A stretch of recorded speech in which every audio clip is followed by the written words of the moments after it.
Dusty, have you ever gone on a hunting trip?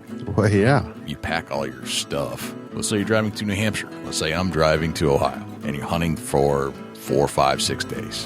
What's the biggest challenge you usually have? You're going to stop multiple times to get gas, and I worry about odor the whole way. It's always in the back of your head. After talking to our friend Tim Gothier, we realized that there's a better solution that is portable. And that solution is called the ScentLock Enforcer. This nifty little device, about the size of an iPhone, it produces ozone. Ozone is this naturally occurring O3 molecule that actually naturally removes odors, kills bacteria, binds to all kinds of odor particles in the air, and basically makes you scent-free instead of like a scent cover-up. Does that make sense? Yeah, for sure. You can put this in your tote. It operates off of a USB and has an 8-hour battery life. It's the personal ozone generator. It is the personal ozone generator. If you want to check it out, go to ScentLockEnforcer.com. That's ScentLock Enforcer.com. Big Buck Registry's Deer Hunting Podcast, episode number 169. Nick Pinizzotto, the National Deer Alliance, and a buck named Second Chance. Please support our sponsors as they make this show possible. Today's show is sponsored by ScentLock Enforcer, the Euro Hanger, and Morse's Sporting Goods.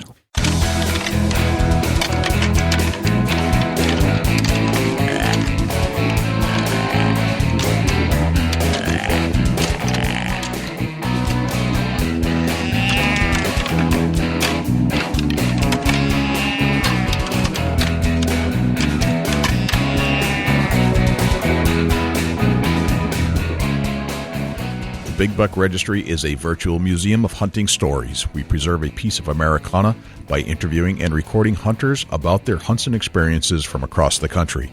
And who knows, maybe we'll learn a thing or two along the way that'll help us take our hunt to the next level. Hey guys, this is Dan Bass with Coonan Archery, the timeman and inventor of the Hang-On Elkbird. You're listening to my favorite show. It's about to be yours, Big Buck Registry's Deer Hunting Podcast. This is Mark Stuckbauer from Stella Step. You and I are about to listen to the only, the best, the number one podcast out there if you want to talk deer hunting. Big Buck Registry's Deer Hunting Podcast. Hi, this is Tim Brent, commercial real estate broker at NAI Carolantic Realty in Raleigh, North Carolina, and you are about to press play on my favorite deer hunting podcast, Big Buck Registry Deer Hunting Podcast.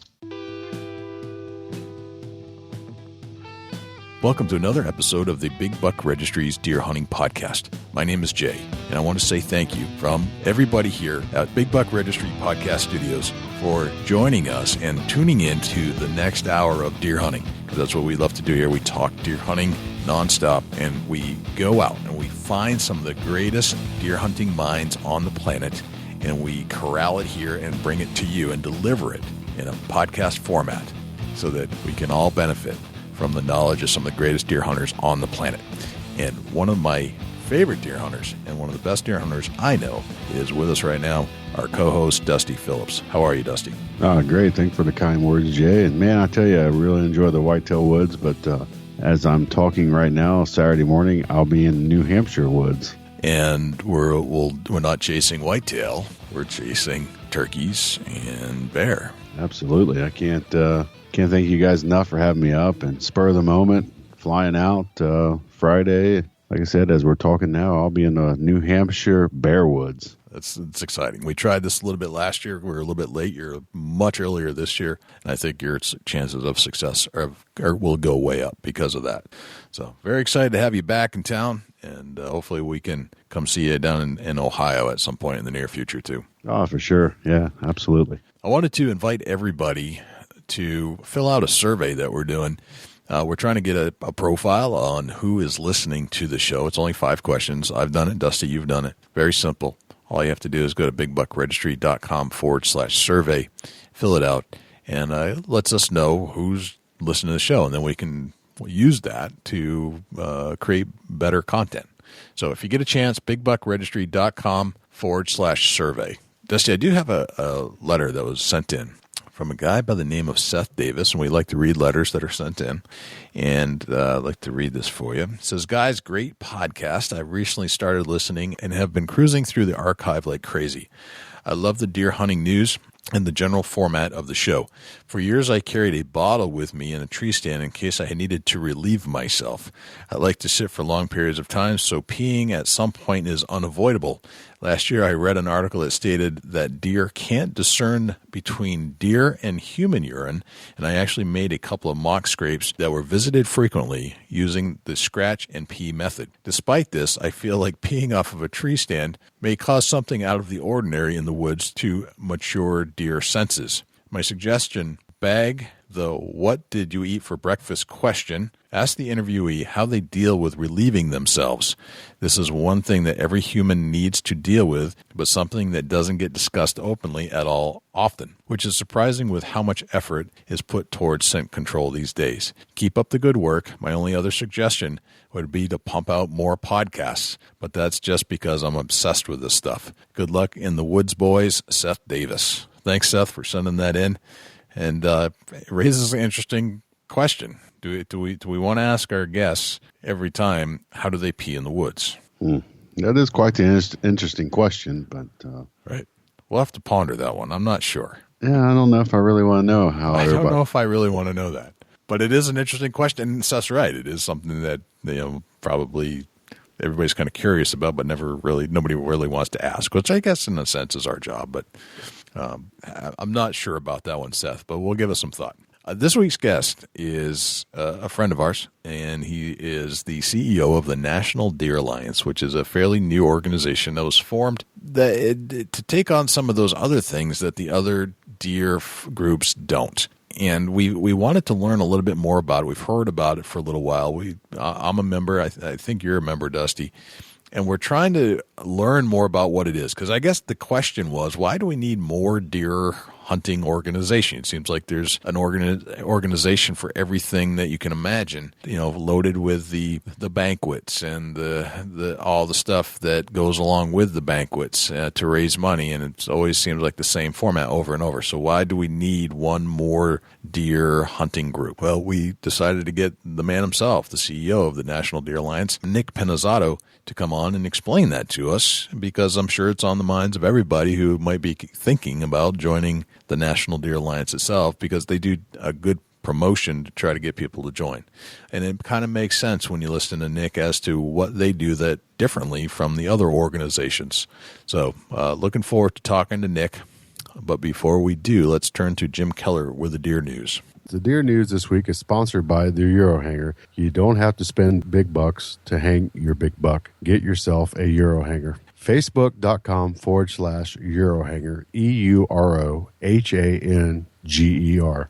For the Big Buck Registry, this is Jim Keller with the Deer News. In our first story this week, deer decoy sting is sluggish. This article is featured on the Jackson Hole News and Guide website. After about 6 hours of waiting in a soggy Caribou-Targhee National Forest conifer stand, state wildlife officers Monday nabbed one poacher who couldn't resist a roadside 8-point mule deer buck whose head swung from side to side. However, the movements were electronic. The deer, a Wyoming Game and Fish Department decoy, either didn't come into view or was ignored by 9 other motorists who cruised along the Wyoming portion of the Jack Pine Loop on Idaho's deer hunting opening day. But on that day, one trigger-happy Idahoan decided it was worthwhile to send a blast of gunfire from his vehicle into the side of the decoy that stood miles across the state line in a closed Wyoming hunting area. Warden Kyle Lash burst out from his hiding spot and shouted, identifying himself as a law enforcement officer. The hunter, a Rigby, Idaho man, was apparently alarmed, realized he had been duped and fled, Game and Fish's Mark Gocke said.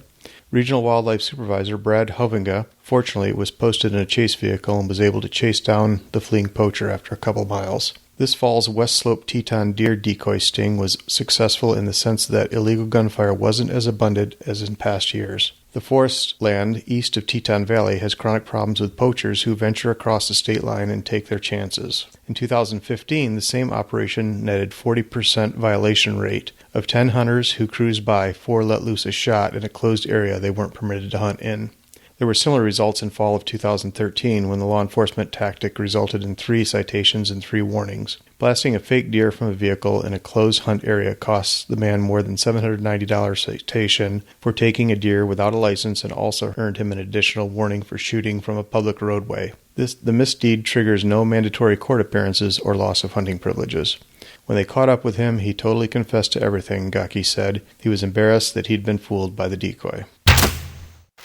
Deer poachers in Webster County caught on camera plead guilty. This article is featured on the Pilot Tribune newspaper website. A 9-month investigation into deer and turkey poaching in Webster County, Iowa, was closed on October 7th when Kyle Alstott, 23 of Fort Dodge, the last of 10 individuals facing charges from Iowa and Nebraska, pled guilty. In November 2015, Iowa State Conservation Officer Matt Bruner came across a website run by Alstott with photos and videos of deer hunts, fishing, and other outdoor activities. Alstott and Roman Thompson, 22, from Omaha, Nebraska, are co-owners of ATM Outdoors, an outdoor hunting filming company based in Fort Dodge. They produce photos, videos, and deer stories for their website, which is where Officer Bruner began his investigation. Bruner recognized Kyle Alstott and Michael Alstott, 44, of Fort Dodge, from photos on the website as individuals that he had charged for hunting over bait in 2011. He began comparing the deer stories on the website to licenses the different individuals featured had purchased in various states. The information didn't line up. Officers served multiple search warrants in late November 2015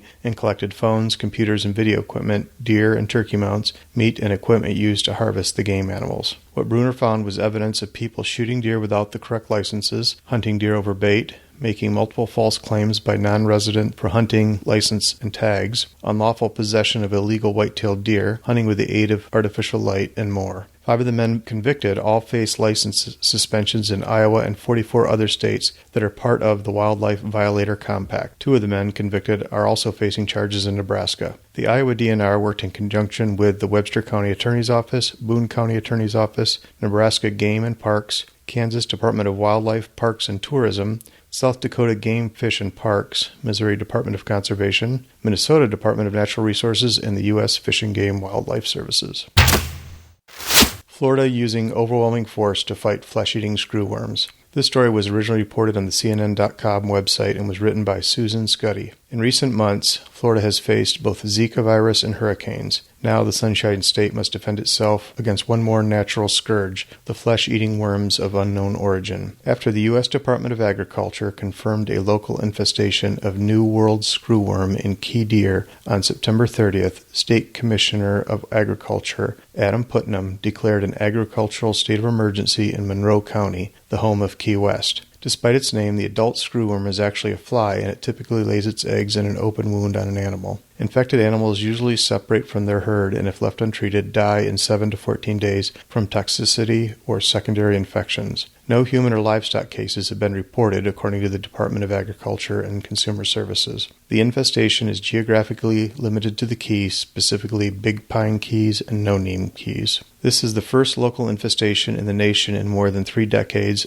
and the first time in 50 years Florida has seen the screwworm. The New World screwworm can harm humans and their pets, but it is relatively easy to detect and simple to treat in both. The biggest threat is the effect the screwworm can have on livestock. The adult screwworm is about the size of or just slightly larger than the common housefly. The screwworm is different in color and appearance, a technicolor vision with orange eyes, a metallic dark blue to blue-green or gray body, according to the USDA. 3 dark stripes also run down its back. Around 60 key deer have died as a result of the screwworm. This is very concerning since it is estimated that there are only 1,000 key deer left on this planet. Deer crashes through homeowner's roof. This story was featured on the Times-Spokane website and was written by Todd Mason. Hunters might want to relocate to Homewood, Pennsylvania, where it's apparently raining deer. City Council President Alan DeSonza went into his garage Saturday morning and discovered something significant had happened. There was a hole in the roof that, not coincidentally, was about the same size as the deer that had found its way into his garage. I noticed insulation hanging down from the roof, and I wondered, my God, how did it jump that high? DeSonzo told the Beaver County Times. Then I saw light shining through the roof, and it hit me. The deer had jumped off the bridge. DeSonzo's house is 40 feet under a turnpike overpass. Remarkably, the 6-point buck survived. DeSonzo opened the big garage door, and the deer ran off into the woods. For links to the stories featured this week, please check our show notes at www.bigbuckregistry.com. That concludes this week's edition of the Big Buck Registry's Deer News. If you have any ideas for future topics or have any questions about any of these topics, please email me at jim@bigbuckregistry.com. For the Big Buck Registry, this is Jim Keller with the Deer News. Thanks to Jim Keller for the Deer News. Without further ado, here's Nick Pinizzotto. Nick Pinizzotto, welcome to the Big Buck Registry's Deer Hunting Podcast. How are you, my friend? Great. It's a pleasure to be here. Thanks for having me. We're psyched to have you. This has been one of those shows that's been in the background thoughts of us for quite a while, and we're glad that we can finally put this together and talk about, well, deer first and foremost, but talk about the NDA, National Deer Alliance, and all the things that happen in your life around that, basically. We have a lot of questions, and I think a lot of our listeners would like to get some more definition of what this is and what the organization is about and how to join and all that kind of stuff. Yeah, that'll be great. And this is the most fun time of year to do something like this with hunting season going on. Oh, yeah. So this will be good. Yeah, it's deer season is the best. So I'd like to learn a little bit about you, Nick, first. Where are you from? So I grew up in western Pennsylvania. Okay. And Pennsylvania is one of the deer hunting hotbed states, if you will.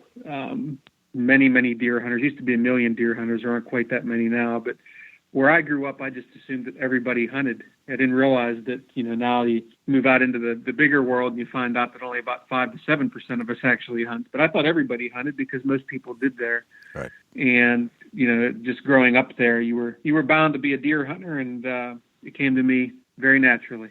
What was life like growing up in your household? Were you in a rural setting or anywhere close to a suburban area or city? How was your household like? Sure, it was very rural setting. We're talking about an hour east of Pittsburgh, a little town called Indiana, Pennsylvania. Okay. And our house was very small. It's amazing. I moved out. Me and my brother and sister, we've moved out, and now all of a sudden the house is bigger. But when we were there, the house was very small. We all shared one bathroom. Right. So it's, I was the oldest. So I had a brother and a sister, my mom and dad.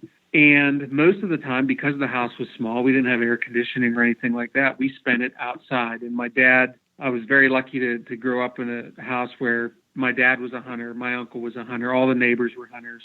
And that was my immediate interest. I wanted to be outside and out looking for deer all times of the year.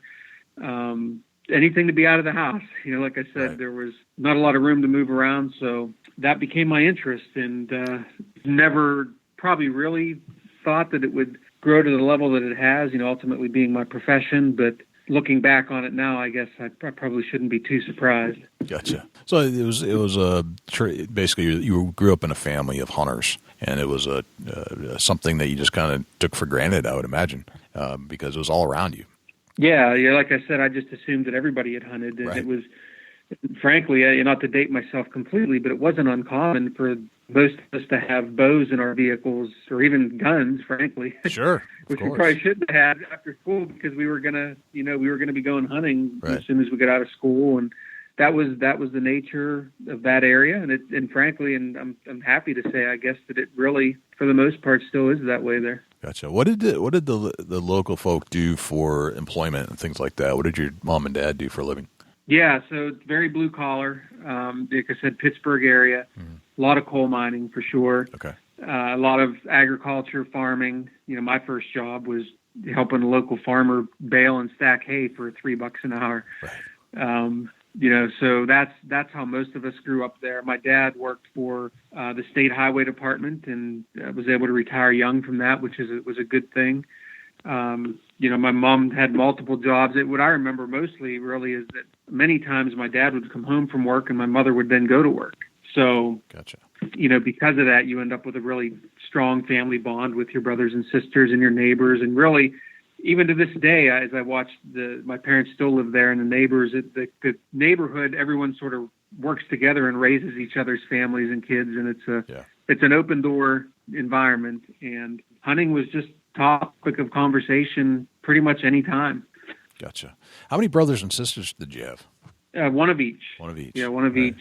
And did your sister hunt as well, along with your brother? She didn't hunt. She had an interest in it. She's gone along with us on hunts, and then never really became a hunter. But she never shied away from it. My brother, definitely a hunter, and still very avid and gets out as much as he can. And is a prison guard in Pennsylvania at a federal prison, so his schedule gets a little bit quirky, but he's been sending me nice trail camera pictures of some good deer over there that he's after, so I know he's excited to get after it. Actually, this weekend is opening day in Pennsylvania. Oh, gotcha. That's very cool. What's your fondest memory of your childhood? Yeah, and that's easy, and I'll just stick to the hunting aspect of it. Yeah, I've told this story many times in different talks that I've done, in different functions across the country, and I still vividly remember a couple things. My dad, I guess this is sort of a three-part story. So my dad was an archery hunter, and I kind of make an air quote as I say that. He wasn't real good at it. And in fairness to him, the knowledge wasn't out there. Archery hunting was still an emerging sport. The equipment wasn't good. He had an old recurve. He would hunt from the ground. There weren't the tree stands like you have now. If he did get a shot, he would miss, and most of the stories were, more comedic than anything else. But I would sit there and wait for him to come home, and the minute he'd come home, it would be 20 questions. And even if he didn't see anything, I would tear that story apart and drag it out of him to even hear, well, what was it like walking in there? Did you hear anything? And then I finally reached the age where he would take me out in the woods with him squirrel hunting. So there were a lot of gray squirrels in the air, and we would sit there with the .22 rifle and shoot a few squirrels. And I remember vividly walking out of the woods one evening, and we encountered a scrape. And my dad stopped, and he said, "You know what this is?" And I had no idea, really. And I remember him explaining to me, why that was there and why a buck had made that scrape. And he talked about the rut. And I really think at that moment, I don't know, maybe I was even 8 years old, maybe 10. I just was blown away by this, mesmerized by deer and how they work and what they do. And I just had this thirst for knowledge and wanted to know why they do what they do. And just really that moment for me is, I would say, probably one of my fondest specific memories. And another one would be my uncle, who passed away far too young. He lived in the Philadelphia area. He would always come the day after Thanksgiving. And in Pennsylvania, the firearm season always opens the Monday after Thanksgiving, and spend those days with us, and then go out hunting opening day. I only got to hunt with him for 2 years before he passed away. And I just very fond memories of him showing up, and that meant that it was truly hunting season. And he was an awful hunter. I think he shot his first buck when he was 41, 42 years old. But those are the memories that still stick with me today, and are important to me still, and have really led to me finding a profession with deer. Gotcha. That's awesome. It sounds like you had a great formation there, like a good foundation in hunting, and has kind of paved the way for where you are today. Did you go anywhere in between where you are today, like before you have your job as the CEO of the NDA? Were there other jobs along the way that influenced how you got here? Oh, sure. Yes. I opted to go for my undergraduate degree at a local university, Indiana University of Pennsylvania.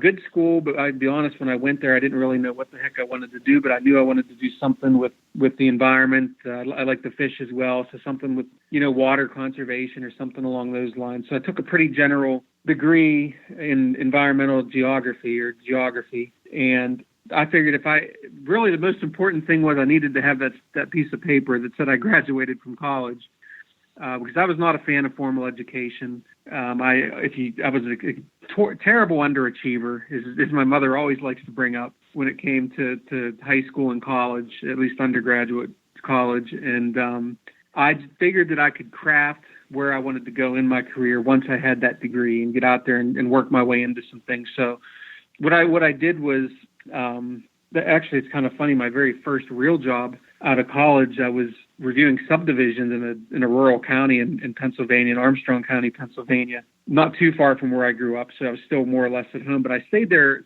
The minute I got that job, I started sending resumes everywhere else, because I knew that's not what I wanted to do. And it only took me 10 months to get a job with the county conservation district. And I did a lot of farm planning, soil fertility management work, and then eventually some stream and habitat work. So now I was able to, over a couple of years there, start to gain that experience. Then I worked for a private consultant as an environmentalist for another couple of years, again doing stream and river conservation, some habitat work. And then I landed a job with an organization called the Western Pennsylvania Conservancy. And that's where I got my real opportunity, because they were looking for somebody to start a brand new program in water conservation. And more or less, they said, hey, you're our one person. Here's the money you have to start with. And here's your chance to run with this thing, make it grow, see what happens. And, there was obviously some luck along the way, and you learn some people or meet people that help you learn, and become mentors. And eventually I was able to build that program over an 11-year period to, I think when I left, I had 20 employees, a couple $1 million budget. And because I had the ability to really take the program in a direction I wanted, I started to deviate a little bit from just the stream work and started to do upland work and habitat work and working with things that end up helping deer at the end of the day, And while that was going on, I also got into outdoor writing and started submitting articles to different publications, and they started to catch on a little bit. And then also started a deer scent company. So began selling, cover scents and urine attractants, and did that for a few years. So again, really getting into that outdoor industry, but not what I would call officially. It was always kind of on the fringe and doing my own kind of freelance thing. And from there, and as I'm saying this, man, I've had a lot of jobs. I went to North Dakota. This was a bit of a leap of faith, and I'll thank my wife for that, because she was up for an adventure. We didn't have any kids at the time, and went to be the CEO of Delta Waterfowl Foundation. Oh, wow. Okay. And which is a really cool organization based out of Bismarck, North Dakota, and also in Winnipeg, Manitoba, Canada. And that was what I would say my first real outdoors industry job. And did that for a little while, and then went over to the Sportsman's Alliance, which is a great organization based in Columbus, Ohio, where I still live, that focuses on anti-hunting issues and, protecting our sports, protecting hunting, fishing, and trapping. And it's the only organization that's their sole mission to do that. And was the CEO there for a few years. And eventually I found myself, when the whole Cecil the Lion debacle broke, which I'm sure we all remember, I ended up being the person on CBS News This Morning, representing the hunting industry and trying to explain that all big game hunting isn't bad, and got some, a lot of feedback and some, I guess, recognition out of that. And, the biggest thing is that I always, even when I was at Delta Waterfowl, everybody always said, well, you're a deer guy. Even though you're working on ducks, you're a deer guy. And that had always stuck with me, being a deer person, because that was my focus. That's all I talked about. And then this whole idea of the National Deer Alliance came about. So when the National Deer Alliance, the idea of it was first announced, I remember I was at the Sportsman's Alliance, had been invited to what they were calling the North American Deer Summit. And the reason that had started was because the Quality Deer Management Association had been doing some internal planning and even contemplated changing their direction a little bit, because they were really bothered by this idea that there are 12 million deer hunters in this country, but they were only getting 50 or 60,000 of them to become members of QDMA. Right. So they're kicking around things like, do we change our name? Do we try to change our focus? And luckily, and I'm a life member of QDMA, they thought that through and said, we serve a really good niche here, and I think we need to continue being good at that, but let's throw it out to a larger audience of people and see if maybe what we really need here is a completely different organization. It's sort of the every deer hunter's organization that can focus on all species and focus on policy, which will allow us to stick more to our conservation mission. So as they announced the idea of the Deer Alliance at the second Deer Summit, they had two of them. I remember vividly sitting out in the crowd being a little bit skeptical of the idea. They weren't sure exactly where it was going to go at that time. They didn't have a board of directors yet. It was still just an idea. I'm sitting there thinking, well, I think the last thing we need is another organization that's going to do banquets and try to compete with the other groups to raise money and work for deer. And so I to be honest, initially wasn't really for the idea. But then as time progressed and they seated a board of directors and they started to put together where the organization really needed to go, that's when I became a little more interested in it. So this all happened around, early 2015 is whenever the new board of directors got together, had, a very important meeting where they started getting into what is this organization going to be. Right. And they put together a really impressive, and I'm really excited about our board of directors, because it's a group of fellow CEOs in the industry, but it's not just that. It's people that we have biologists or whitetail and mule deer experts on the board. We've got former professors on the board. It's an impressive group of people that have really been proven in the industry and in the deer world. And that was important to me because now I'm starting to see some structure here, and I can see where this thing would be helpful. But again, not seeing myself as the person running the thing. I was happy at Sportsman's Alliance. Right. And when I was first had conversations about the job, my initial goal, it's kind of funny, I wrote letters of recommendation for 2 other candidates for the job who I thought might be funny. Who I thought might be good for it. And then it was an awkward call when I had to call them later and say, hey, I think I might take this job. But luckily they were friends and they understood. But this continued to progress and get more formalized. They announced that, hey, we're not going to be an organization that competes for memberships, and we're not going to be another banquet group. And instead, we're going to fill this very unique niche. And by the way, the Mule Deer Foundation, Whitetails Unlimited, and QDMA, not only are we not competing, they're on the board and they're contributing a significant amount of money to make this happen. So now all of a sudden this is a completely different thing, and I'm all for it. I'm trying to help them find candidates. And it's funny because Andrew McKean, who's the editor of Outdoor Life, he and I are sitting next to each other in a meeting, and as they're talking about this, he leans over to me and says, hey, what do you think about this? This is something good for you. And I said, no, it won't be me, but hopefully I can help them get someone. Well, lo and behold, I eventually became part of the process, and was offered the job and took it. As my wife and I had talked through it and discussed it, I just thought to myself, why are you even not considering this job? Because even though it's a little iffy yet, and we don't exactly know where the money's coming from, and we don't know the stability of it, you have a chance to start a brand new national deer organization that can really change the landscape for how we hunt and manage deer and how we all work together towards some common goals for all deer all across the country. Gotcha. And when you really think about that, I mean, that's a hell of an opportunity. Why would you ever pass that up? And I'm not the type of person to be too nervous or scared about, being able to get something done. And I just said, you know what, this is, it's calling to me. It's something I think that I need to do, and it's something I know that I can do. And here I am, almost a year later now, moving the thing forward. Kidding. That's kind of the story of my career and how I ended up where I did today. And it's kind of a long story, but it's been a great journey, and I like where I'm at right now. It's an interesting past, and it's colorful. Like, you've been a lot of different, or at the head of a lot of different organizations, all with similar types of missions, I would say. And yeah. Thank you. It's I get asked all the time. People ask me, how do you get into the outdoors industry, or I want to do what you do. How do you do that? And it's always difficult for me to answer because there is no set path. Right. I think what you do, you don't. Go ahead, I'm sorry. If you look at your path, I mean, it's not really a path. It's just it's not a straight line. Let's put it that way. Then it's not predictable, and you've went through a bunch of different growing phases personally to get where you are now. Yeah, that's right. And I just tell people, really, it's just about staying connected, working hard, believing that it can happen is a big part of it. And you'll find yourself there. And I go out of my way, and to any listeners that are hearing this and are interested in answers to that question, feel free to contact me, because I don't remember a lot of people lined up to help me along the way, but because of that, I go out of my way to do everything I can to try to help people. So I've always been very, very willing and open to that. Very cool.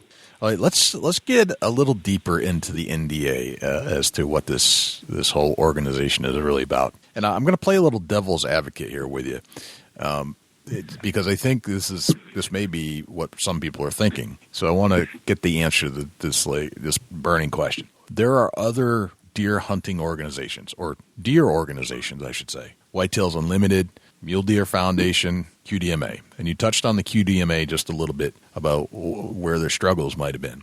Why do we need a fourth group, or why do we need an additional to represent our interest? I love that question. It's a good question.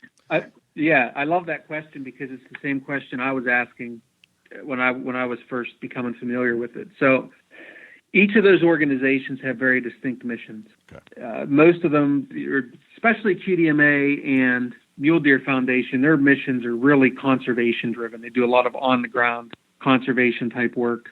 QDMA has even more specific than that, a lot of private property management and habitat management and selective harvest, this type of thing.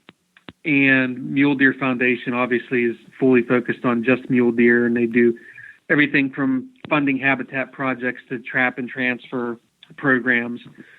And Whitetails Unlimited is I would describe them more as an enthusiasm organization. They keep the passion burning just for deer hunting, and they do raise money for local projects and have some of their banquets are among the most fun ones you can go to. It's just a great group of guys that care about deer hunting, but none of them are policy focused. And the reality is, as we watch the landscape of deer management, as we watch what has unfolded over the last, really over the last 50 years, but really more so over the last 20 years, it has really gone to more of a focus on from biological science to political science.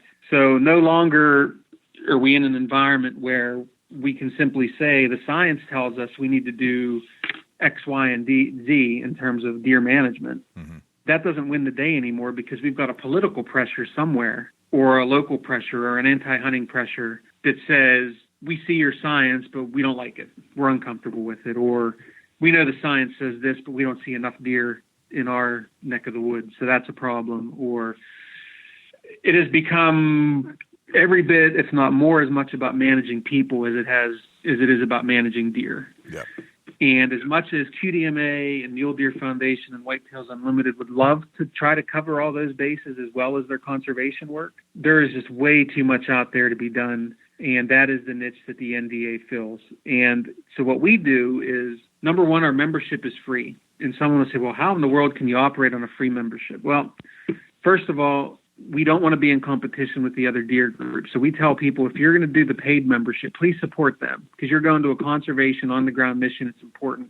Right. Give them your dollars knowing that they're going to give us some money to support what we're doing. But the most important thing we need is your contact information and the ability to send you action alerts so that you can send a letter to your legislator to let them know how you feel about a particular issue that impacts deer or hunting, either nationally or in your state or even in your local community. Because I can tell you at any given moment, there's 100+ bills out there at the state and federal level that are impacting deer and hunters in one way or another. Most hunters don't know about them. That's why we need to build this huge base of people so that we can let the hunters know about them and make it easy for them to contact legislators and become part of that political process. And in terms of the money and how we operate, because I get that question a lot, we're largely funded by industry. So manufacturers, the deer groups, everything from a small deer scent company up to large companies like Vista Outdoor, which owns Primos and Savage Arms and Federal Ammunition. They support us. Yep. National Shooting Sports Foundation, Archery Trade Association. And as long as I'm running this organization, and I've really been making it a point to get this out there, I don't see any need for us to grow and become some giant group that we have to spend all of our time fundraising to stay alive. I would much rather us be, quite frankly, a 4 or 5 person shop that have people that are good on policy and good on hunting, who can be effective and be flexible and we don't need a $10 million a year budget to do that. But man, we could do a heck of a lot on a $1 or $2 million budget. So I'm a big fan of responsible growth and not growing just for the sake of growth. I want to be nimble. I don't want to ever stress the industry and cause them to have to give us a bunch of money to do this thing. And I think we can be really effective for a pretty reasonable price tag.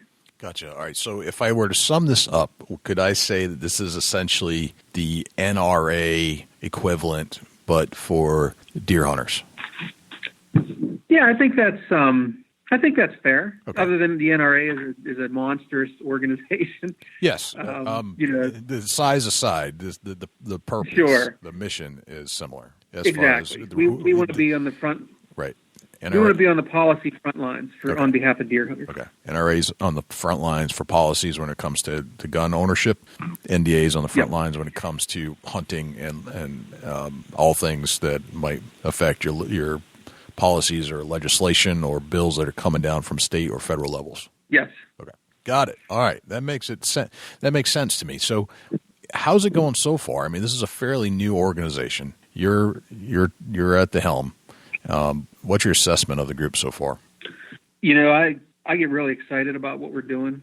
When I'll admit again, when I first took the job and was getting the shop set up, so to speak, I started to wonder, I wonder what I'm going to do to keep busy here initially. And it didn't take long to realize that there is a ton of things to do. And frankly, I really need those 4 or 5 other people right now to help keep up with it all. It's going well. We reached a couple really important milestones in this first year. So the first thing we needed to do was put together a good strategic plan that really outlined the things that we were going to focus on, at least for the first 3 years of the organization. We didn't have that before, so it was very hard to describe what we were about and what we were going to do. So we got that in place. That was important. Our website was launched earlier this year, which is a really great resource, and it's a place, we purposely didn't try to market and get people to join because we didn't have a place to send them. It's almost like you don't want to invite someone to your house if you don't have it in order. And we didn't have the house in order yet, so we couldn't really invite people and have them have a negative first impression. That was a struggle for me because I wanted to get the thing growing, but I knew that we had to be patient. So we put the new website in place, and it's, again, really, it's been an awesome resource. And once we did that, we started to put the call out really to steamroll this idea of gaining members and starting to be on more hunters' radar screens. I think we still, because we are so new, we have a lot of people that are uncertain about us and or maybe don't even know about us. But I can tell you in terms of growth, we'll just use social media, for example. When I started, we had about 6,000 people who liked our Facebook page. And that grew maybe to about 8,000. And then we launched the website, and now we're very close to punching 20,000, and that's only been a few weeks. So really, it's not that people don't love the idea. It's just they don't know about us. And then when they know about us and learn what we're doing, it becomes very easy to hit that like button or to sign up for the free membership. So I'm excited. I get frustrated sometimes because I want to be further ahead, but I describe it as it's almost like taking a walk on the beach. You're walking along, you don't feel like you went anywhere, but then when you really turn back and look, the beach house is 2 miles away. So I think we've made some progress. We've got a heck of a long way to go. I always tell my board, I'm glad you're excited about this, but we haven't arrived. We still have a long way to go. Right. How old is the NDA now? Officially incorporated in May of 2015. So this thing's like just a baby. It's just brand new. I was hired December 1st, so that's kind of what we describe as the beginning of the organization, really. I think that's a pretty good start. It sounds like you got somebody a good leader. Sounds like you have a good board. Sounds like you have the right mission, and it sounds like you did pretty good for your first year overall. Yeah, I appreciate that. It's always hard to see sometimes when you're in the middle of it. But I think so, and I take an honest assessment of it, and I appreciate you saying that. So yeah, I mean, we've come a long way, but like I said, we've got so much further to go. And, and that's my focus is. Yeah, there's so much more to do. But as far as the first startup year, sounds like it's been fairly successful. That's interesting. We'll have to get into how to join the group towards the end of the show. But I'd like to kind of turn our focus a little bit more now on hunting and deer hunting, and bring Dusty back into the mix here because I want to know what you keep in your backpack when you go hunting. Do you carry a backpack in the woods with you? I do carry a backpack. Yes. Any particular brand or style? Yeah. So I've used a few different over the years. So a lot of it depends on the type of hunting I'm doing. So let's just base it off whitetail. Okay, doing whitetail hunting for sure. I carry 2 different packs actually. I'll carry if I'm filming my hunt, I'll carry a third pack, which is a Sitka pack. It's called the Sitka Toolbox. And it's just sort of a bigger open pack where I can get my camera arm in there and my camera in the extra gear. But when I'm not doing that and I'm just going out for a hunt, I've got a couple favorites. I've got one by Alps Outdoors, which I really like. If I've got a longer walk into my stand, I can strap my bow to the back of that thing, and it's got plenty of compartments for all the unnecessary junk that I think I need out there on stand. And I'm a very forgetful person, so I like a pack that I can throw all my stuff into and have it in one place and not lose it. So that's a good pack. From Alps has a great line of packs, very affordable. And I know the owner, the company, good people, good company. And then the other pack that I've been carrying so far this year is a smaller pack made by Tenzing, another really good backpack company. Again, good people. Early season, you just don't need a whole lot. You're not carrying calls and those types of things, and you're pretty much in warm weather gear. So it's a little bit smaller. I can throw the few things I need in there, and it works well for me. So those are the 3 different packs that I'll carry depending on the situation. Gotcha. Let's say we're getting close to rut and you're starting to pack some calls. Tell us what kind of calls you got in that pack. Yeah, so I do like to have calls with me. I'm not a huge fan of calling. I'm reluctant. I'm a reluctant user of calls, but I carry 3 different grunt calls, and I cannot tell you. I know one of them is a buck roar. I think that I'm not going to say the company name. It might have been Hunter Specialties that come out with that several years ago, but that was a winner for me back whenever I first bought it because it seemed like there was a buck every time you blew the thing. So I still carry that call. And then I've got 2 others that what I try to do, quite honestly, because I'm not a big believer that pitch makes all that difference. I think it's more or less timing, and you have to have a deer that's ready. I try to find the most nondescript, off-the-wall kind of call that most people probably aren't carrying, just so that I can have something a little different than what someone else might have out there, because this isn't scientific at all, but I believe that I have seen deer become much more call wary in recent years, and I think it's because every time somebody sees a buck, they're on that call blowing on it, and they have associated a lot of those calls with human beings. So I try to go for something that's a little bit a lesser known quantity. Probably has some dust on it laying in the bottom of a shelf somewhere. And like I said, I like to carry 2 or 3 just to keep it mixed up. I'm a golfer too. I like to have a couple different putters for when one doesn't work. It's more of a psychological thing. I grab the other one. It makes sense though. Yeah. What get into a little bit about your bow. What kind of bow are you shooting? So I'm shooting a Prime Ion. It's the best bow that I've ever shot, and I don't mean any disrespect to other bow companies that I've shot. I've shot Hoyt, I've shot Bear. I've even shot a Cabela's bow, which is actually a Bowtech, Diamond Bowtech series. I shot a bow for them for 1 year to give them some feedback. It was a great bow, but there's just something about the back wall on this bow when I first drew it at the archery trade show a couple years ago that is, you feel like you can draw it and just walk away from it and it'll stay drawn. It just fits me well. It's probably a little bit heavier than some of the bows that you can get your hands on nowadays, but it's durable. I'll drag it through the Badlands on a mule deer hunt and bang it up 100 trees during an archery season, and it keeps rolling, and it's a very smooth drawing bow. It's quiet, and I have 100% confidence in it, so it's a great bow. What kind of arrows you shooting? For several years, I've been shooting the Easton Axis.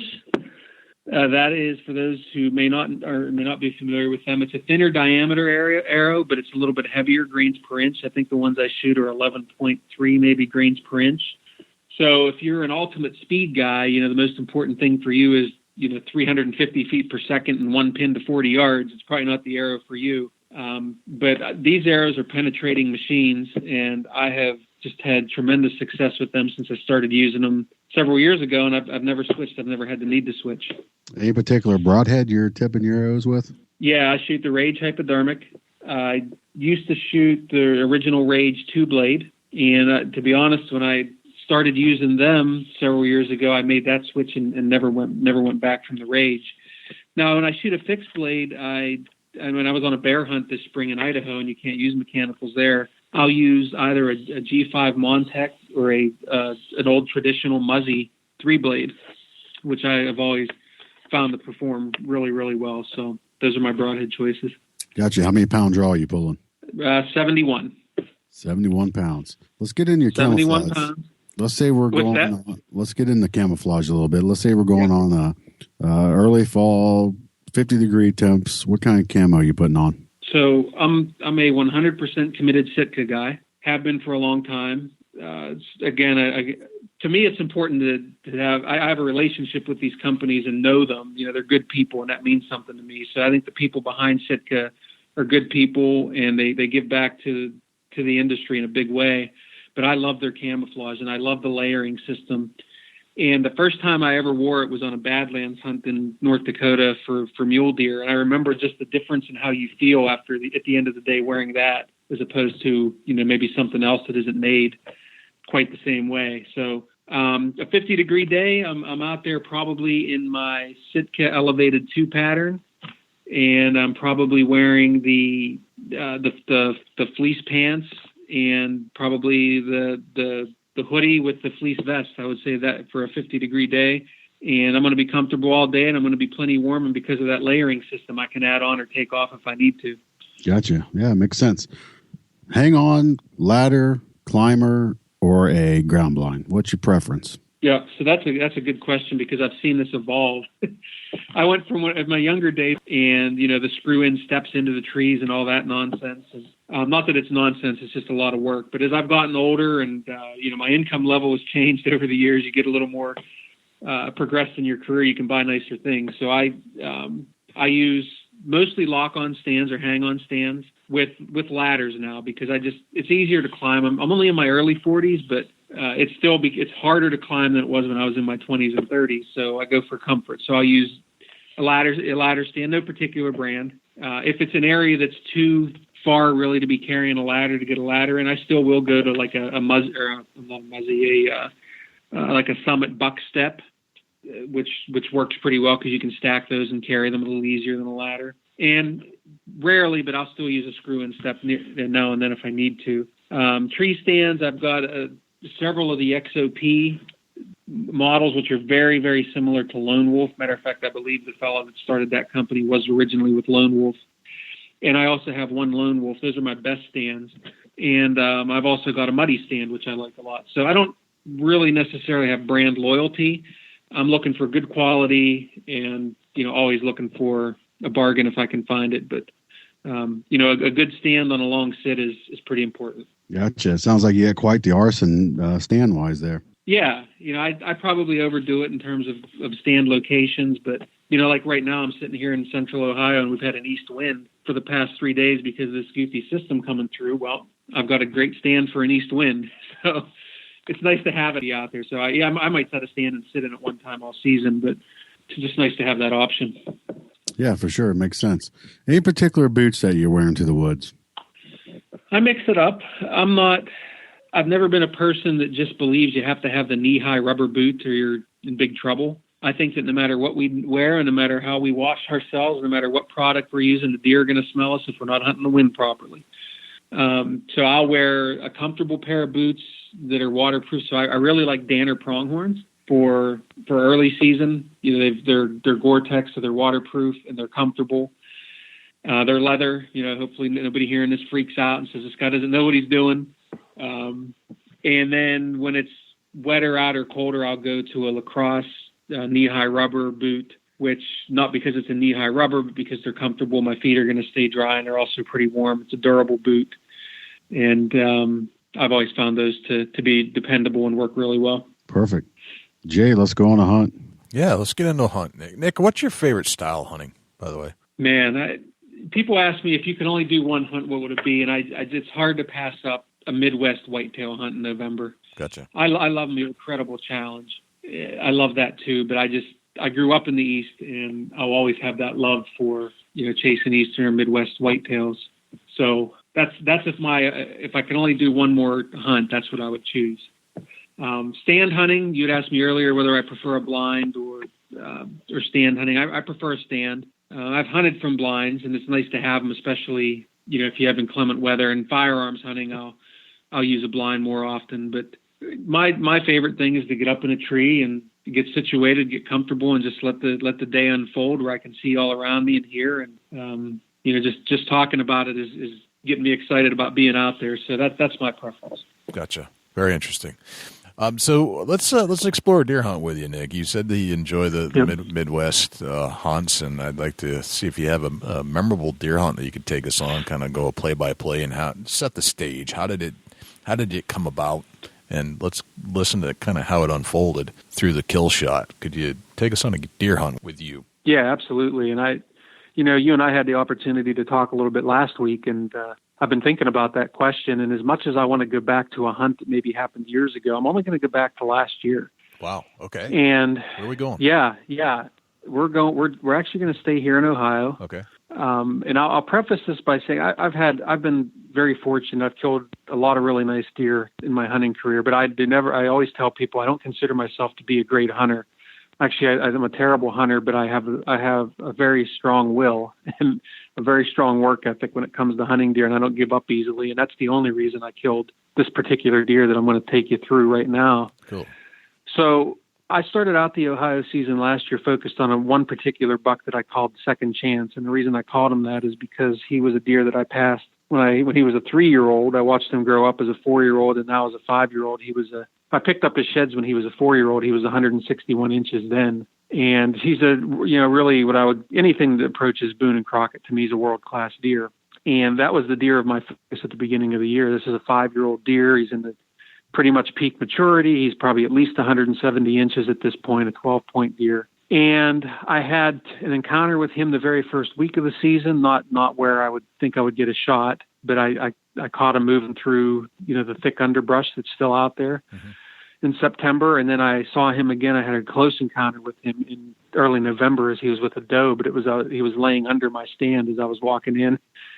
He had a doe with him at midday under my stand, and he didn't run off immediately, so I got a good look at him, and he got a good look at me. But that deer disappeared on me. And about the time, just a few weeks before that, I started getting pictures of another deer that I'd recognized from the previous year that I named Curfew. And some people get into or don't get into naming deer. For me, it's just more about keeping track of them, and you sort of develop these relationships. Yeah. But I called him Curfew because he apparently was living somewhere else in the summer and early part of the season, because I'd never get a picture of him. And he would show up in late to mid-October, or even in the winter. It would be the first time I'd see him. So I would always describe him as being late to the party. It's a great name, by the way. Yeah. It's a great name. Thank for you. A deer. Yeah, thank you. So anyway, Curfew he's a straight 8-point, very clean, but massive, and just real long, twisty, brow tines, and just this gnarly bruiser of a buck. And I was getting pretty good pictures of him, but it was always at dark, always at night. Finally had an encounter with him in shooting light. I'm going to say the second week in November. Okay. I'm in my stand. It's a stand that I'll only hunt if the weather's absolutely terrible. So we're talking wind and rain, because I'm getting close to a bedding area, and you have to be able to slip in there undetected, because that deer might be laying, 50 yards from your stand. So I meticulously worked my way up into this stand, and sure enough, about an hour before dark, I see him stand up out of his bed about 50 yards away. Right. And he started to come toward me, and as these big bucks tend to do, he just sensed something wasn't right, and all I could do was watch him walk away. So, but finally, I had a daytime visual on this deer, and I said, this deer is now moving at daylight. This is a deer that I can kill. But then nothing. Didn't see him again until almost the end of November. My dad and I it killed me, but we left in the second or third week in November and went over to South Dakota. We both shot nice mule deer over there. And I couldn't wait to get back to Ohio to get back on this deer. And I had another encounter with him coming out of the woods. He had a doe cornered in just a little thicket with some goldenrod. Yeah. And in broad daylight, standing there as proud as a peacock. And he was watching me the whole time. And he knew that I couldn't get to him without him running off. And just all I could do was stand there and watch him with my binoculars and tend that doe. And then he walked out of my life again. Disappeared for a while, but I kept hunting him. I hunted him. The firearms season came, and I'm primarily a bow hunter, but I'm certainly not opposed to killing a deer with a gun either, especially a real good deer. Sure. So I go out for the opening day of firearms season and didn't see him or the kind of deer that I was really after. And I go to check my camera. It's near one of my stands, and here he walked right by one of my stands that I didn't decide to set in a half hour after daylight, right. Opening day of firearms season with another pretty good buck, and I could have shot him easily, but I couldn't see him from where I was. And then firearms season came and went. Then we're back into a late archery season. Didn't see him in person, but I'm getting pictures of him. And then we had a late muzzleloader season, and this deer all of a sudden became visible again. Right after the rut, he went nocturnal for a while. Yep. But he was staying on the property. And I thought, he hasn't left, so I still have a chance at this deer. And now this is the time of year where most people they're hanging it up for the year. Their stuff's already packed away. We're into early January. It's after New Year's Day. And here I am. I'm still out there slugging it away, trying to get on this deer. And I saw this deer. It's a 2 or 3 day muzzleloader season, but I saw him each day, but always just out of range. He would enter the field. He'd be the last buck to enter the field, and it'd always be right toward the end of shooting light. And they were feeding on some waste soybeans that were still left out in the field. Yeah. But even not being able to get a shot at him, at least what I thought was a good ethical shot, I started to gain some confidence because now I was able to use that time to scout him a little bit from afar. And I had his home range honed down to about, I'm saying no more than maybe 30 or 40 acres. So now the muzzleloader season's gone, and now I'm back to archery season. Well, then we had some horrendous weather, weather you don't even want to be hunting in. Right. But at least cleared up enough to where I could get out and get some more pictures, and I had pictures of them again. And it actually spotted them while I was on a conference call sitting in my truck. Gotcha. Walking across the hillside. So at this point, it's January 14th. So again, a lot of states are closed, and it's a cold, miserable day. And I come home and I told my wife, I said, I have to do this, but I'm going to be the only person in Ohio setting tree stands tomorrow. But I'm going to set 2 stands, one for one wind and one for the other one, because when I get out to that farm, I never know exactly which way it's going to be blowing, and whatever the wind is good for, that's where I'm going. So I set 2 stands, and my hands are freezing trying to get these things set on January 14th, and it's snowing, and it's just kind of a messy day. And then January 15th, the next morning, I'll admit it, I was a little bit lazy that morning as I'm walking up the hillside. Daylight's already coming on, and I'm cursing myself, saying, if you're going to do this, do it right. Now's not the time to start taking shortcuts. Right. And my hope was the temperature raised overnight, and my hope was that the snow would be soft and quiet. Well, unfortunately, it didn't drop. It didn't raise far enough, and I'm walking through this crunchy snow, and I hear deer snorting and running, and so I'm miserable. I'm thinking I'm never going to see this deer, and I do eventually get in my stand. And once the woods calm down, I'm noticing a lot of deer feeding and seeing quite a few deer. I saw a couple of young bucks sparring, so if nothing else, I had a good show. And finally, about mid-morning, I'm going to say at this point, it's probably about 9 a.m., I spot a deer off in the distance, just sort of feeding by itself, and pull up my binoculars, and sure enough, it's curfew. And where he was, he could have went any direction, but for whatever reason, he started working his way up into the area where I thought he mostly wanted to hang out, and feeding his way. And the one thing I was concerned about was he had this young doe with him that he'd been just hanging out with for the past few weeks. And everywhere she went, he went. And when they come up closer to where I was, she broke off to the left, and I thought for sure he would follow her, but he didn't for some reason, and he just continued straight. And thinking to myself, I can't, this is actually going to happen. I mean, he's actually going to come into range, this deer. Right. And he comes working up to a shooting lane I have off to my right, and I turn, and I've got my bow. You're putting the release on the string. So this is a moment that all bow hunters know well. You actually have that feeling, and you realize this is about to happen. Oh yeah. And so I draw my bow. I always drop my pin from top to bottom, and I just remember this vividly. And as soon as I touched the release, I knew I wasn't ready. I knew it was way too early. And I watched the arrow sail right over his back. And I'm like, you got to be kidding me. And I had not had a clean miss like that on a deer, at least since I could remember. It had been a long time. So I was shocked. And the deer takes 2 or 3 jumps, and he's looking around, and he has no idea where it came from or even what it was. So I'm just watching him and almost crying in my stand. And I can just feel my legs shaking because you've got that adrenaline going. It's cold. Sure. There's this deer standing there, and he, for whatever reason, he calmed down and decided to start feeding back in behind me. No way. And once again, he starts working right toward me. I said, I can't believe this deer is going to come give me a second shot. And at that point, I realized I don't have another arrow nocked. I was too busy having a pity party for myself. Right. That I forgot to knock another arrow. So at this point, I'm trying to quietly knock an arrow in this dead silent morning. Was able to get it knocked, and he's working his way through some pretty thick areas. And eventually he stopped, and he was just sniffing the ground and maybe feeding. And I thought he needs to take one more step, and I've got this little window between some grapevines, a far harder shot than I had the first time, by the way. Mm-hmm. And he stepped into that opening, and I didn't have to stop him. He stopped himself, and I hit the rangefinder. It was 35 yards. Nice. And just at this point, I was kind of angry and I guess more fired up. Yep. And as soon as I released the arrow, I knew it was good, and it hit him right through the chest, and he spun around. And there's snow on the ground, so as he's taking off and barreling down over the hillside, I could see the blood trail visibly from where I was sitting in my stand. You saw red. I knew it was nice. a good hit. I saw lots of red. That's a good feeling. I gathered myself and shaky legged it down the stand, and I still gave him a good hour or so. And I called a buddy, which I always recommend that you do, even if you're sure.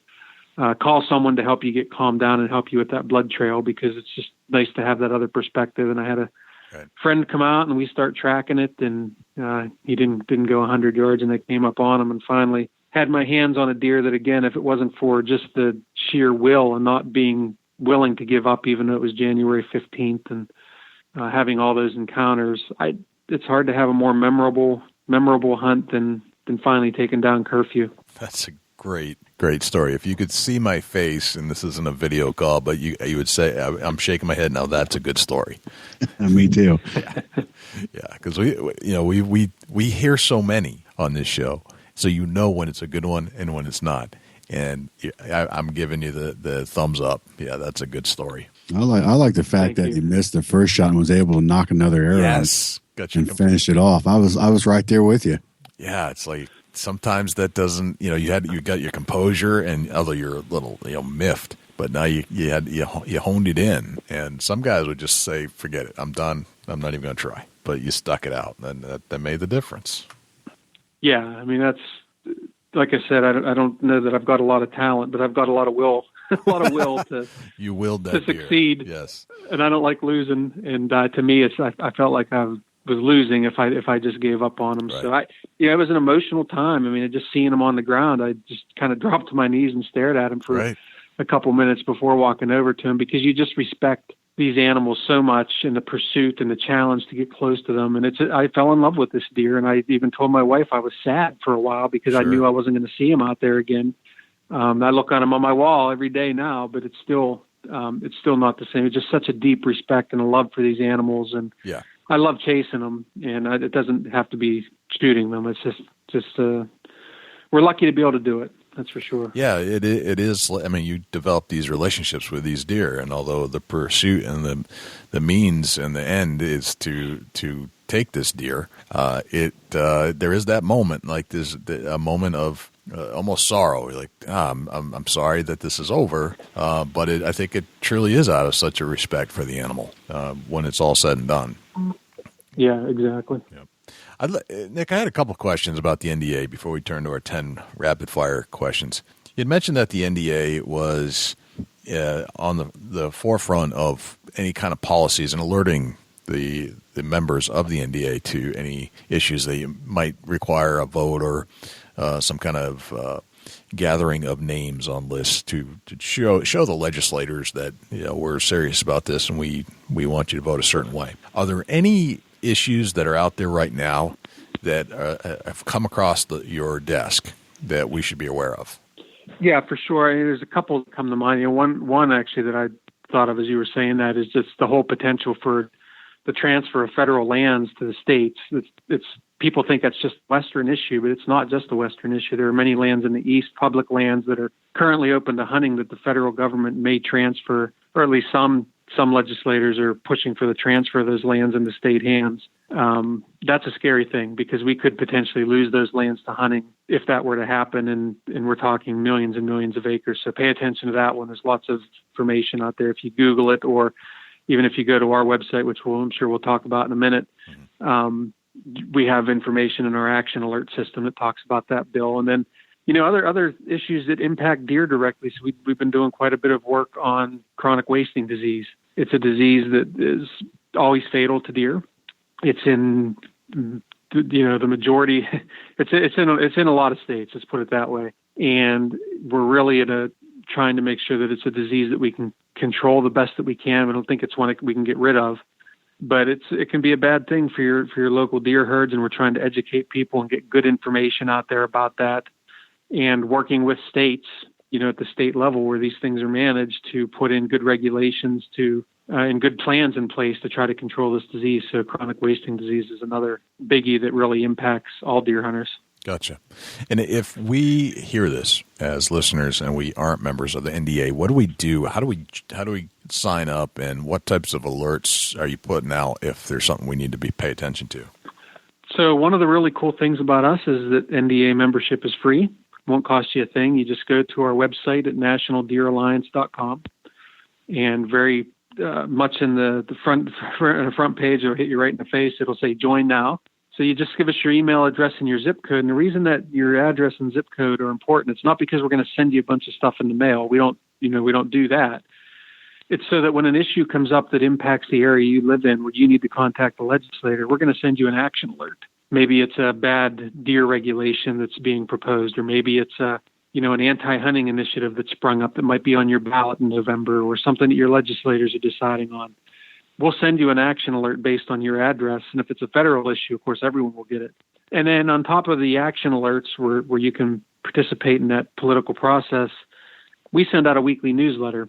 Every week it comes out like clockwork, every Wednesday at 8 a.m. in your inbox. And every week you're going to get a poll. We'll ask you a question about a certain aspect of deer management or hunting, which is very important because we pass this information on to decision makers and use it to help guide what we're doing. But there's also all kinds of deer news from across the country in there, and we try to keep it somewhat, some of it's just straight news stories, and some of it's kind of more lighthearted, fun stuff. But it's kind of cool to every week get a newsletter in your inbox that's just full of deer information going on across the country. It gives you a chance, something to read, and we've got some videos and things in there. And, than that, our Facebook page is very active, and we're active on Twitter and Instagram as well. So we're just, as we talked about earlier, trying to gain that momentum and get more members, because we have to influence policy, and that political science is more important than the biological science these days. Right. Yep. I am a member of the NDA, and I do subscribe to your newsletter. And I got to say, it's very informative and interesting. And we actually, our news segment, oftentimes we're alerted to some of the issues or some of the news stories through your newsletter, which then ends up as a news story on our show. So it's great. It's that good. It really is. Thank you. We appreciate that. And I do a lot of writing on our website on issues myself too. Now that we've got the white website up there, so we get into some more detailed stuff that's not even in the newsletter. So go into our Facebook page and our website there's a lot of good information there to help keep you informed. Very cool. All right, I'm going to turn the mic over to Dusty, and he's going to hit you with 10 rapid fire questions. Are you ready? This ought to be fun. I think so. We'll try it. Yeah, and we haven't asked you these questions before. Is that correct, Nick? That is correct. Actually, I'm a little nervous about this. You should be. That's what makes it interesting. These are just random questions, and we're going to go and rapid fire. What's your number one hunting tip? Hunt the wind. What's the wind in your face? What's the one thing that you can't hunt without? Sadly, my cell phone. That's different. Yeah. What's your biggest pet peeve? Overreaction by celebrity hunters. Overreaction. Smoked them, booyah, smoked them, and smackdown, and all that crap. Oh, right. Gotcha. Yeah, gotcha. How old are you today, Nick? 42. What would the 42-year-old Nick tell the 21-year-old Nick, knowing what you know today? Slow down and smell the roses a little bit. Life's not a sprint; it's a marathon. Good answer. You meet a stranger that asks, "What do you do for a living?" How do you respond to that?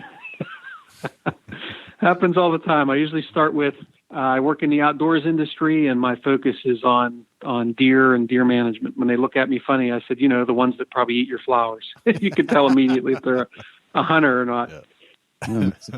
What'd you have for breakfast this morning? This morning I had blueberry oatmeal. Very good.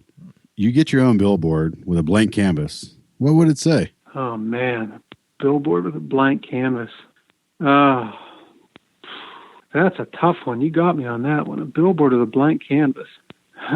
It could say anything you want it to say. Let's say it's pretend it's a hashtag. What would your hashtag be? Hashtag would probably be persistence. Gotcha. Excellent. That's a good one. I say the word successful to you. Who's the first person that comes to mind and why? Successful. First person that comes to mind. Successful. I guess I'm gonna take the easy way out, and I'm gonna say my parents for raising 3 wild kids and keeping us out of trouble. That's a great answer, really. That's a great answer. What's the day in the life of you look like? Okay, so a typical day is I'm usually I'll use today was a pretty typical day. I went out this morning at daylight and ran 5 miles. The weather was iffy, so it is hunting season here in Ohio, so I opted not to hunt because of the weather. Came back, showered, had my coffee on my desk, of course, kissed my wife goodbye as she went to work this morning, and had my dogs at my feet while I started tapping away on the email at NDA and working on NDA issues. Took a break at lunchtime, had lunch, shot a few arrows at lunchtime. I work out of my house, which has its benefits. That's not uncommon for me to do those, shoot a little bit. And then back to it. Spent about a half hour talking to a DC lobbyist working on some deer issues and writing a new article for the NDA website. So that's a somewhat typical day for me. What's a deer hunting day in Nick's life look like? So I'll go to more of like a rut day. I used to do a lot of all-day sits, daylight to dark. I don't do that anymore. I think probably more harm than good, actually. But so I'll go. But the farm I hunt is about 40 minutes away, so I'll drive out. Be in my stand before daylight. I'll usually the best time in my view during the rut to be in the woods is probably between 8:30 a.m. and 10:30 a.m. When those big bucks are up scent checking bedded does. So I'll probably stay in my stand till about 11, climb down, grab some lunch briefly, and then try to get back out on stand. I just think that little break is important in there. It's good for your mind, and it's good to not have that scent bubble building up in the area you're sitting. So I'll usually switch stands and then hunt an evening spot during the rut. Now, if it's winter, I don't usually do mornings, which is ironic because that's how I killed curfew. I focus more on evenings when deer movement's better. But I would say a typical winter hunt would be head out about 4 hours before dark gets situated and wait for the deer movement. Sounds like a great day to me. Sounds like a fantastic day. Yeah, you did great with the 10 rapid fire questions. There it is. Good job, Nick. Nick, what? I survived. Give us the website one more time if we wanted to sign up, if we're not members right now with the National Deer Alliance. Yep, nationaldeeralliance.com. If you forget that, just type in Deer Alliance in your search bar, and you'll probably find it that way as well. Gotcha. And I would just tell people I'm very accessible. Email me directly. That information's on the website. You can call the office number. If I'm not here, I'll call you back. And like I said, not everyone is accessible all the time, but I try to be. So I'm happy to answer your questions. Very cool. Nick, this has been a pleasure and an honor to have you on our show, and I've enjoyed listening to talk anywhere from where you grew up to all the places you've worked and where you are today with the NDA and the CEO of the NDA, all these acronyms that we have, and listening to your deer story about curfew. Fantastic. Just absolutely fantastic. So I got to say thank you. No, thank you. It was really my pleasure, and I appreciate the opportunity to be on your show. So thank you very much. Well, that was pretty darn cool. It's good to hear that the CEO of this group is, in fact, a diehard deer hunting fan, and that he takes deer hunting seriously, and he has tremendous respect for the whitetail, and also represents an organization that helps to promote and get the message out to the members about upcoming legislation that might affect your deer hunting in years to come. So I think it is a useful organization. I think it's a good idea to join it. It is free to join, and it's a lot like what I equate to the NRA, giving us updates on what legislation might be coming down the pike that will affect our gun ownership, and that what you can do about it to get the vote to sway in the way in which you would like it to be. So I would encourage you to check out the National Deer Alliance. So thanks to Nick Pinizzotto for joining us and explaining what that is all about and telling us a darn good deer hunting story. Dusty, do we have a Chubby Tines tip of the week this week? Yeah, we do, Jay. The Chubby Tines tip of the week is sponsored by Morse's Sporting Goods. Firearms, used firearms, bows, used bows, located at 85 Kentucky Falls Road in Hillsborough, New Hampshire. Give Jim a call at 603-464-3444, morsessportinggoods.com. Your dollars go further in New Hampshire. There's no sales tax. Morse's Sporting Goods. We're focusing a little bit on safety this week, and and I'm going to talk about something that could be super bad. Like it could mess up your hunting season, and it's often not even focused upon. I must say that screw-in steps, like steps that you screw into the tree and climb up, man, they're bad news. Why do you say that? When I say bad news, I'm saying that if you get up there and you slip and fall, maybe your safety harness will catch you. But it's safe if you hook one of them metal steps into your guts. What's it going to do, Jay? It's going to rip it open. It's going to tear your guts out. Right. You fall when you got metal steps screwed into the tree 4 or 5 inches. You fall on that, it's going to rip right through your clothes and get into your skin and literally rip your guts out. Right. People, you got to be careful with screw-in steps. Yeah, I mean, if you think about the force that might be coming down upon one of those things, and it's basically a spike. It's like a knife sticking out the side of the tree with a blunt end, and it'll tear you up. For sure. Yep. Just be careful. If you're using screw-in steps, maybe get them on the backside of the tree in case something happens. But I tell you, if you ever fall and you got screw-in climbing steps, it's going to rip you up if you get hooked in them. Might want to consider something else. Yep. That's my Chubby Times tip of the week, Jay. Great tip. We love safety tips on the show to keep all of our diehard deer hunting fans safe and getting and able to hunt next year. So it's been a great show. I really appreciate Nick for joining us on the Big Buck Deer Hunting Podcast. Thank you to Morsa Sporting Goods for sponsoring the Chubby Tines Tip of the Week. I also wanted to thank Scentlock Enforcer and the Euro Hanger for sponsoring the Big Buck Registry Deer Hunting Podcast. Dusty, where can we find you when you're not hanging out here in the studios with me? Jay, you can find me at facebook.com/Chubby Tines Outdoors. Shoot me an email, dusty@bigbuckregistry.com. I try to respond to everybody that shoots in an email. I'm glad to talk with you. And got any questions or maybe a guest that you might think would be great content for our listeners, shoot us an email, dusty@bigbuckregistry.com. And also look me up on Instagram @ChasingAntler. Jay, where can people reach out to you and you on the mic? The best place, like you, is to email me, jay@bigbuckregistry.com. I respond to all emails, and certainly that's one of the best ways to send in a picture of your big buck if you'd like to be featured on the flagship Facebook page. If you'd like some more information about how to get featured, go to bigbuckregistry.com/mybuck, and all the instructions will be right there on how to be featured and show off your harvest for the year, your kill for the year. And you can also find us on Instagram, Twitter, and Facebook, and it's the universal. It's facebook.com/Big Buck Registry. You can follow suit with the other social media places. You can listen to the show not just on iTunes or not just directly. You can find us on iHeartRadio, Google Play. We have an app that you can use on your iPhone, which is bigbuckregistry.com/app. It is free to download, and it'll give you all the pertinent information that you need about the shows that are coming out. And it's also bigbuckregistry.com/G-app if you have like an Android. You can find us also on Stitcher and Blueberry and pretty much any other place that podcast directories are listed. So those are all the places we're hanging out. That's how to get hold of us. It's been another amazing show, Dusty. And I think it's time to go. My name is Jay Scott. And I'm Dusty Phillips. And this is the Big Buck Registry Deer Hunting Podcast. We'll see you next week. Can't wait.